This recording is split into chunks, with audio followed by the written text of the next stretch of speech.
whoever came up with this idea that casting a big director because he has made these popular films in a lead role for a film is a good idea, give that man an award, because they were right. Because in this Tamil film DC made by Arun Matheswaran, Lokesh Kanagaraj as an actor shines. I've just come back watching the film and let's talk about it. Hello guys, I'm Nona Prince and I was excited for DC since that first teaser trailer dropped with that Anirudh's music Raga of Revenge. It has gone viral, and when it comes in the film, which is twice, those moments are one of the best moments I've seen in theaters. Total goosebumps. And the film lives up to the hype it created. I think everyone was surprised when they announced Lokesh Kanagaraj as a leading man in the film, making his debut. From where did that happen? Dude, what about LCU? What about Vikram? What about Rolex? What are you doing? But no, he's like, let me flex my own acting muscles, and he did a good job. But first I need to give you some context because I saw the film in not Tamil, in Hindi, because there was only one show playing near me, that too in the Hindi dub, no Tamil version available. And I've heard somewhere Tamil version is playing without subtitles, so that's not a good news. But I think I know why they did this. Since that song went viral, I think there was a lot of buzz around the film. And because right now Odyssey and Spider-Man are dominating,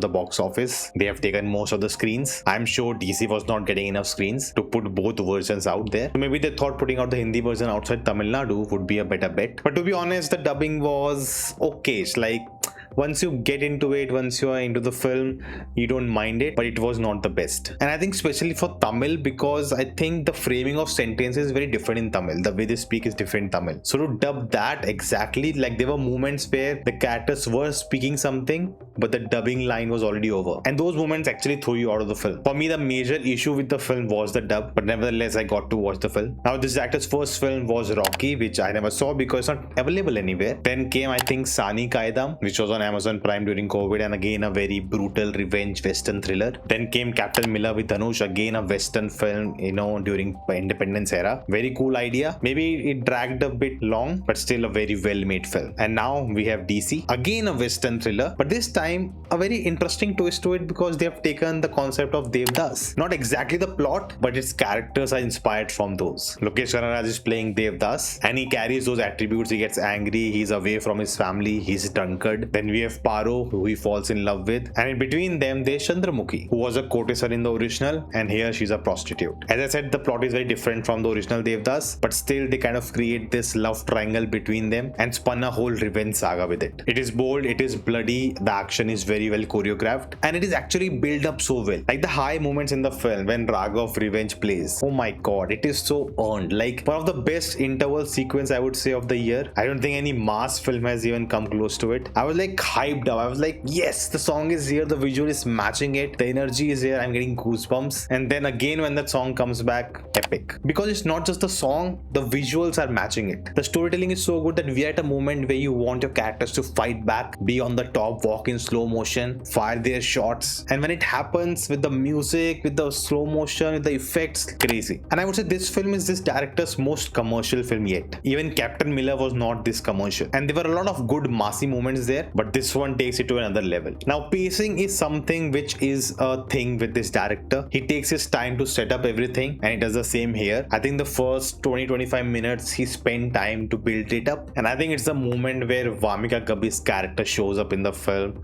where things just changed. She just regenerated the film. Like the moment she came, the editing pattern there, the way they introduced her in the narrative and what's happening with other characters, the way it builds up and comes together, epic. So good. Visually the film is stunning. The cinematography is outstanding. The way they have shot it, the lighting used, we have day shots, night shots, the way the framing is done. There's so many clever moments throughout. Like there's a moment where Chandra is in frame smiling, and then we fade to the moon in the night. You know what I'm talking about. That's very obvious, but it was so good. Lokesh really has the chops for acting. It is very clear from this film. I don't know what Arun Matheswaran saw, who came up with this idea. I'm sure even Lokesh didn't know that he could do something like this, but he pulled it off so well. And it's not easy to do a performance like this because you need that authority, you need that power show, you need to be a star, to portray a character like this. And it's not too massy and over the top and things like that, but just the attitude he carries throughout the film of this character. Like some of the trained actors, some of the people who have already done a lot of films wouldn't have able to pull it off, what Lokesh could do. But for me, honestly, the star was Wamiqa Gabbi. As I said, the moment she appeared on screen, I think most people will agree with this after she comes in the film, and especially after interval, is just crazy. The way she carries the character, there is this sense of innocence but also a sense of tragedy with her,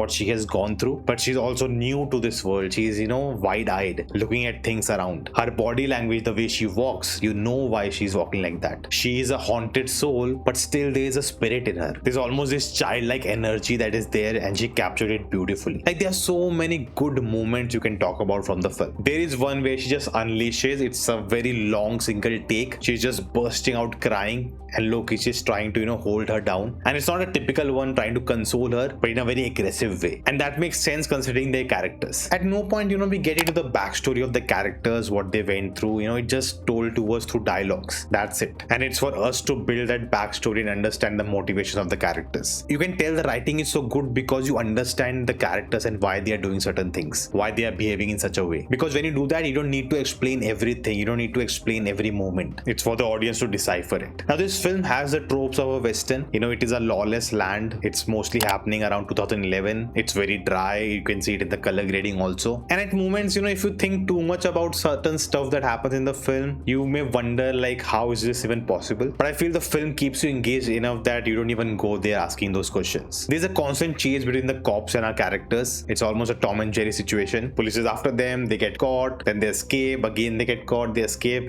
That keeps happening constantly. And at certain moments, the way things unfold, you may feel like that happened very easily, and that can break the tension in the narrative. But very interestingly, the film holds your attention even then. The film literally starts with the visual design of a graphic novel. It's like a collage of the moments which you'll see in the film, but in a very different art style, and that just gets you ready for the film. You are going to experience something very graphic. There are a lot of moments in this film where if those moments happen in a typical massy hero film or a big commercial film, you want the hero to do something, but they would not do because they are the hero, and they'll walk away, or things will be settled down, and you are like, come on man, I wish they had done that. I wish they had crossed that line. I wish they had taken that bold step. There are many moments in this film where the characters actually do that, where they cross the line, where they go on the other side, which may not be morally, ethically right.